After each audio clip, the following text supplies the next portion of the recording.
าธุเด้ออันว่ากายานี้ให้มีแต่ความสุขสัพพทุกแนวใดให้หลีกหนีไกลเว้น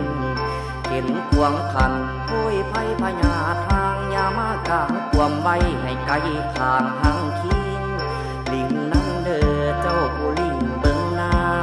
ำคงใหญ่ทาลาให้กายาสุ่มเย็นขอเข็นให้จอยพาสัตว์ลอยในน้ำลอยไปสะลอง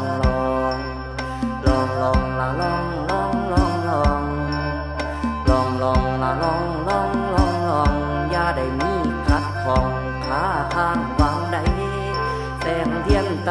ใส่ส่องนำทางว่างผาศาสตร์ลงลอย